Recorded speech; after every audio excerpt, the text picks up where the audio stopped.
Nanluloko kayo eh. Kayong nanluloko, hindi kami. Ang sabi natin, palitan ng motor, magdadagdag kami ng... Palitan ng motor, pero NMAX yung sinabi nyo.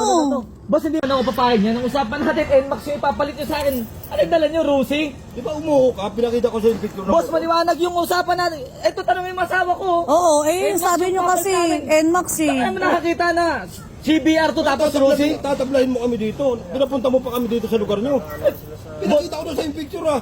Boss, hindi yun yung pinakita mo sa akin. NMAX. Ang pinakita nyo po sa amin, NMAX. Ang ganda ng usapan. Ano ba? Anong problema mo ba? Boss, ang ganda ng usapan natin. Sabi nyo, makikipag-swap kayo sa akin ng NMAX. Magdadagdag na lang kayo. Mag-a-add na lang kayo ng 20,000. Wala tayong sinabi sa Wala sinabi ng ganun. Nakita ko sa iyo yung picture. Ito, ebidensya ko. Umuho ka dahil sabi mo, dadagdagan ko na lang ng 20 million. Umuho ko kasi NMAX nga yung usapan natin, boss. Ang sinabi namin, magpalit na ng motor, magdadagdag kami ng 20 Kuya, wag ka pong magalit kasi yun po yung usapan eh. Yung pinanggalingan namin eh. Hindi nyo inintindi yung sinasabi namin, boss. Tsaka may usapan tayo dito. Ang usapan ng pinagsasabi. Ang sabi mo, di ba, pinakita ko sa yung picture. Hindi yan yung pinakita mo sa akin. Sige, basta dumagdag ka lang ng 20. Oh, bakit nagbibidyo-video ka? Wala ka pa kaya ano namin to, bakit? Kanina pa kita nakikita nagbibidyo. Bakit kuya? Ha? Ano problema mo? Niluluko mo kami dito ah. Kami niloloko ninyo, hindi naman yan yung pinicture Wala niyo. kayong nag-usapan. Kuya, ang usapan natin. Ang sabi yung Gusto magdadagdag nyo pakita namin yung ano, yung usapan natin.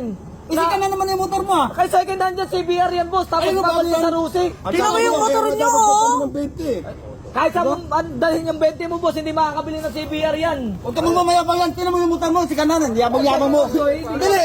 Nagala mo ka Ano motor yung mo. asawa ko? Kasi ang usapan natin dito, picture mo. Ano ba? Sinit ko sa'yo, di ba? Tapos sabi Kuya, ang angas mo naman ang usapan, Hindi nga NMAX. yan yung binigay nyo sa amin. Nanluloko kayo eh. Kayong nanluloko, hindi kami. Ang sabi natin, palitan ng motor, magdadagdag kami ng... Palitan ng motor, pero NMAX yung sinabi nyo. Boss, hindi mo naintindihan yung ano. Huwag mong sabihan na hindi nakakaintindi. Ito kasi Umayos-ayos ka. kausap ko, ito kausap ko. Nag-usap tayo, picture. Di ba sabi mo, isin mo yung picture. Huwag kang magkasalita ng ganyan. Ayos-ayos ka. Tanggalin mo yung cellphone. Ba't ko tatanggalin? Tanggalin mo yan, tanggalin mo Bakit yan. ko tatanggalin? Huwag mo akong turahin, kuya. Ba't ka nagbibidyo ba? Bakit? Pang safety namin to eh. Sabihin mo, asawa mo na, tigilan na yan. Titigiran. Sige, subukan mo umalis dito. Boss, Bakit kuya? Ba't nang babanta ka? Layo-layo yung sige, pinagalingan namin mag-video eh. ka lang. Tigilan mo yan, tigilan mo Ba't yan. ko titigilan? Hirap nyo naman pala kausap eh. Mas kayo mas mahirap kausap kasi usapan Sige, natin. subukan mo NMAX lang. yung ipapalit nyo sa akin. Kaya pumayag ako na 20 Sinit ko million. sa iyo yung picture, di ba? Paulit-ulit na lang ako nagsasalita eh. Sinit ko sa iyo yung picture, sabi mo, sige, okay na yan boss, pumunta nyo na dito. Boss, ang layo nga.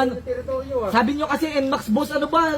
Ilang beses na tayo nag-usap sa NMAX na ipapalit ninyo. Kaya nga pumayag ako eh. Pinapunta nyo pa kami dito kung ganyan lang. Kailangan yung pinanggalingan namin, galing kami Hindi ko na Quezon. kasalanan yun, boss. Ang galing namin Quezon. Kasalanan nyo na yun, hindi nyo iniintindi yung ipapalit namin. Hindi rin kasi malinaw yung sinabi mo eh. Pumayag ka. Hindi, ano na lang tayo dito. Kuya! Anong usapan? Huwag na nga yung pinanggalingan namin, tapos gaganyanin nyo kami dito? Tingnan nyo naman yun, ano nyo? Ah, ano kuya? Problema ka ba? Kami ng 20. Ano mo na lang na barangay doon para ano. Dahil kukuha akong barangay.